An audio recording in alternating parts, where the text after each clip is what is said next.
warahmatullahi wabarakatuh. Selamat siang anak-anak, bertemu lagi dengan Ibu Putri Ramadhana. Kalian bisa panggil Ibu Putri. Nah, sebelum memulai pembelajaran pada hari ini, ada baiknya kita berdoa terlebih dahulu. Berdoa, mulai. Allahumma inni as'aluka ilman nafi'an wa rizqan thayyiban wa amalan muttaqabbalan. Ya Allah, sesungguhnya aku memohon kepadamu ilmu yang bermanfaat, rezeki yang baik, dan amal yang diterima. Berdoa selesai. Nah, untuk menambah semangat kalian, kalau ibu bertanya, apa kabar semua? Kalian jawabnya, Alhamdulillah, luar biasa, Allahu Akbar. Bagaimana anak-anak? Sudah siap? Siap. Iya, pinter. Apa kabar semuanya? Alhamdulillah, luar biasa, Allahu Akbar. Anak-anak ibu pinter. Nah, biar kalian semua lebih semangat lagi mengikuti pembelajaran pada hari ini, kita akan menyanyikan salah satu lagu nasional, yaitu lagu Maju Tak Gentar. Gimana, kalian semua hafal lagunya? Hafal, pinter. Kita nyanyi sama-sama ya.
Pintar, udah semangat kan semuanya? Baiklah, sebelum kita memulai pembelajaran, Ibu absen dulu ya. Ada yang nggak masuk hari ini? Masuk semua. Nah, anak-anak, hari ini kita akan belajar tentang menulis hal-hal yang penting dan menyampaikan informasi. Apa sih tujuan pembelajaran kita hari ini? Tujuan pembelajaran kita hari ini adalah melalui kegiatan menulis pokok dari suatu teks ini, kalian mampu menemukan hal-hal penting dalam sebuah bacaan. Lalu, melalui kegiatan berbicara, kalian mampu menyampaikan informasi yang kalian dapat kepada orang lain dengan baik dan benar. Nah, anak-anak, kalian pasti pernah kan membaca suatu teks bacaan? Setiap paragraf dalam sebuah bacaan terkandung hal-hal penting atau pokok-pokok hal. Kalian dapat menuliskan hal-hal penting dari bacaan yang kalian baca. atau yang kalian dengar anak-anak. Hal-hal penting dari sebuah bacaan itu dapat kalian temukan jika kalian membuat rangkuman atau ikhtisarnya. Saat membuat rangkuman, kalian harus tetap memperhatikan urutan isi dan sudut pandang penulis. Nah, berikut akan Ibu bacakan contoh bacaan teks. Kalian dengarkan baik-baik ya. 33 sekolah di Gunung Kidul ditutup. Pada tahun 2001 hingga sekarang, 33 sekolah dasar di Kabupaten Gunung Kidul, Daerah Istimewa Yogyakarta ditutup karena jumlah siswanya yang semakin berkurang. Sekolah dasar yang ditutup itu kemudian digabung dengan SD yang berdekatan. Sekolah dasar yang ditutup pada tahun 2001 ada 12 sekolah. Kemudian menyusul 20 SD pada tahun 2002. Penutupan sekolah dasar yang ada di daerah ini menyebabkan sebagian besar gedung sekolah itu rusak, tidak terurus. Sejumlah gedung sekolah yang masih layak digunakan telah diminta oleh pemerintah desa setempat untuk kegiatan masyarakat. Dinas Pendidikan Gunung Kidul tidak berkeberatan jika gedung sekolah itu digunakan untuk kegiatan desa. Meskipun secara administrasi masih milik pemerintah kabupaten, sehingga apabila pemerintah desa akan menggunakan gedung tersebut harus melalui proses perizinan. Adapun pemanfaatan gedung-gedung bekas sekolah dasar tersebut belum diputuskan oleh pemerintah daerah setempat. Nah, setelah mendengarkan teks yang Ibu bacakan tadi, kita akan mencoba menjawab pertanyaan-pertanyaan berikut ini ya. Kita jawab sama-sama anak-anak.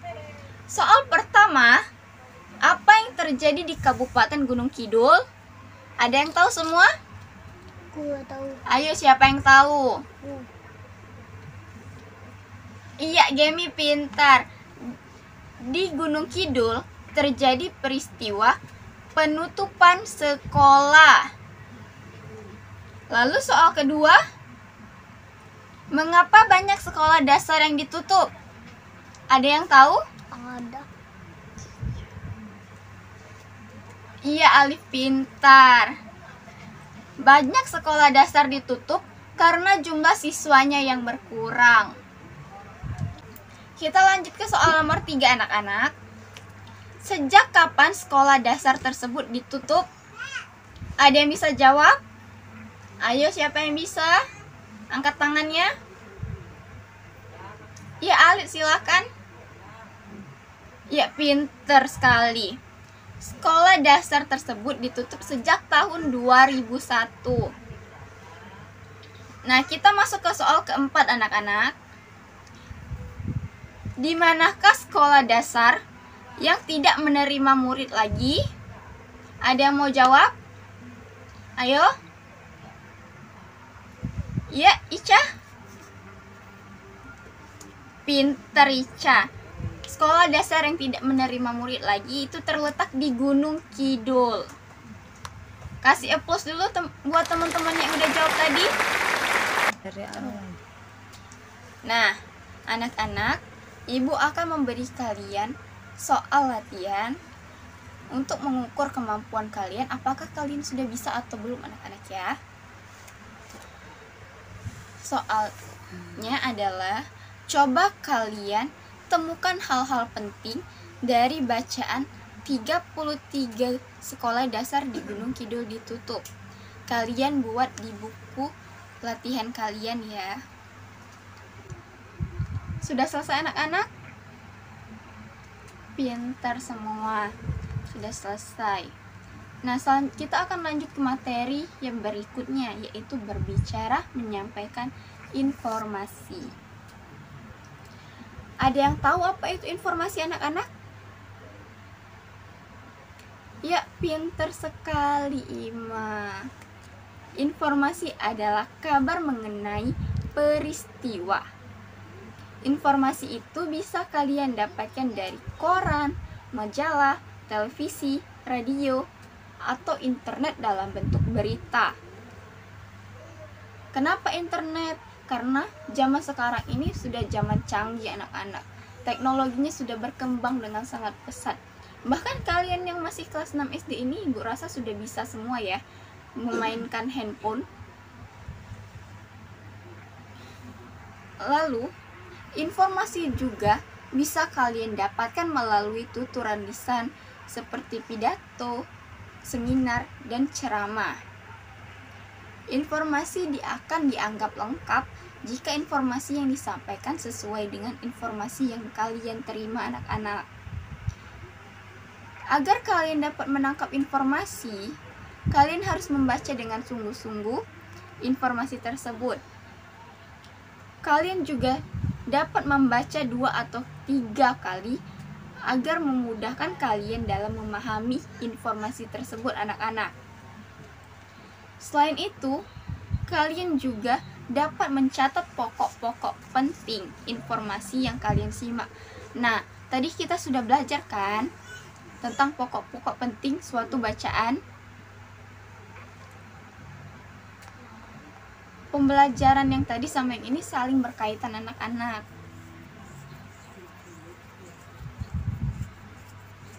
Kalau kalian sudah bisa menangkap apa yang kalian dengar tadi, maka kalian sudah bisa menyampaikan informasi. Biar lebih memudahkan kalian lagi, Ibu akan membacakan suatu teks ini anak-anak. Kalian dengarkan ya. Bukan karena baca sambil tiduran. Benarkah kebiasaan membaca sambil tiduran ada hubungannya dengan gangguan mata minus? Berikut ini, Dr. Saman akan menjelaskannya. Bukan posisi membacanya yang sebenarnya menyebabkan mata minus, tetapi lampu yang menerangi tulisan. Jelas Dr. Saman dari Rumah Sakit Mata Profesor Dr. Ishak Salim Aini, Jakarta. Jadi, tidak ada hubungan antara posisi tidur sambil membaca dan timbulnya kelainan mata. Pada posisi membaca sambil duduk, lampu yang menerangi biasanya datang dari atas sehingga posisi membaca yang demikian itu dinilai paling baik. Namun, tidak ada salahnya mengingatkan anak-anak agar tidak membaca sambil tiduran, apalagi jika penerangan tidak cukup. Untuk keperluan membaca atau juga melakukan pekerjaan tangan yang rumit seperti menjahit, menisik, dan melukis, disarankan menggunakan penerangan dengan bola lampu susu 40 watt. Lalu, sinarnya dipusatkan ke objek bacaan atau pekerjaan yang dilakukan. Bola lampu susu tidak silau karena ada filternya, sedangkan lampu neon tidak disarankan karena sinarnya berupa getaran. Tutur Dr. Saman. Lampu duduk dengan bohlam 60 watt dinilai terlalu terang. Sebaliknya, di bawah 40 watt terlalu redup. Kurangnya penerangan yang cukup menyebabkan kerja otot terlalu berat sehingga mata mudah lelah dan pedih.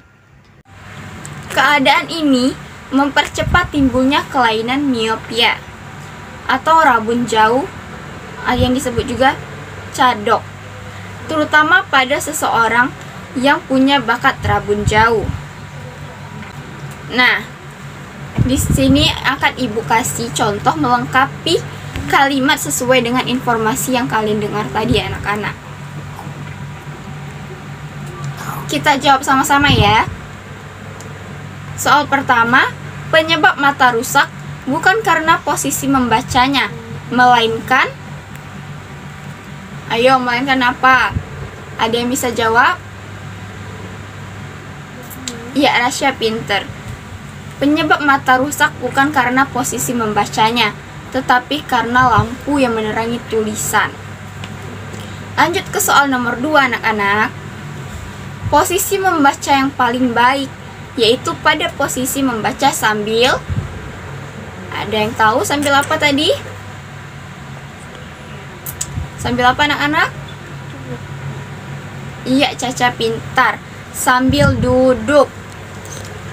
Lanjut soal nomor 3. Untuk melakukan pekerjaan tangan yang rumit, disarankan menggunakan penerangan dengan apa? Ada yang tahu? Iya, Sabira pintar, dengan bola lampu susu 40 watt. Kita lanjut ke soal nomor 4 anak-anak. Sinar lampu sebaiknya dipusatkan ke mana? Ayo, ada yang tahu kemana? Ada yang tahu? Iya, Sepa pintar. Sebaiknya dipusatkan ke objek bacaan atau pekerjaan yang dilakukan. Nah, ini soal terakhir. Yang bisa angkat tangan. Kurangnya penerangan yang cukup dapat menyebabkan apa? Ada yang tahu? Penyakit. Iya. Yang di belakang siapa namanya? Oh, itu Vira. Apa Vira? Jawabannya? Ya, pintar. Kerja otot terlalu berat sehingga mata mudah lelah dan pedih. Ayo semuanya kasih plus buat teman-teman yang sudah jawab tadi. Selanjutnya, kalian carilah pokok-pokok informasi dari bacaan yang ibu bacakan tadi ya. Dari bacaan, bukan karena baca sambil tiduran. Nanti kalian sampaikan kembali informasi yang sudah kalian catat kepada teman-teman kalian. Secara bergilir nanti akan ibu panggil ke depan kelas. Lalu yang lain beri komentar pada teman-teman yang udah maju ke depan ya. Bagaimana anak-anak? Apakah sudah mengerti dengan pembelajaran kita hari ini? Ada yang ingin ditanyakan? Kalau tidak tahu lebih baik ditanyakan ya, daripada kalian sesat di jalan. Nah anak-anak, kalau kalian sudah tidak ada yang ditanyakan, berarti kalian sudah paham ya. Anak-anak ibu pinter semuanya, alhamdulillah.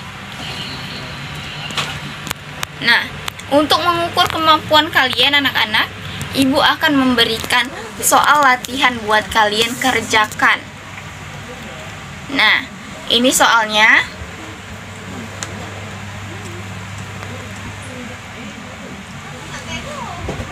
Baiklah anak-anak,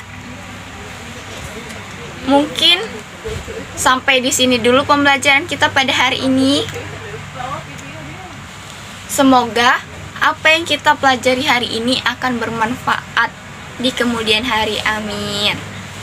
Sebelum kita menutup pembelajaran pada hari ini, kita berdoa terlebih dahulu ya.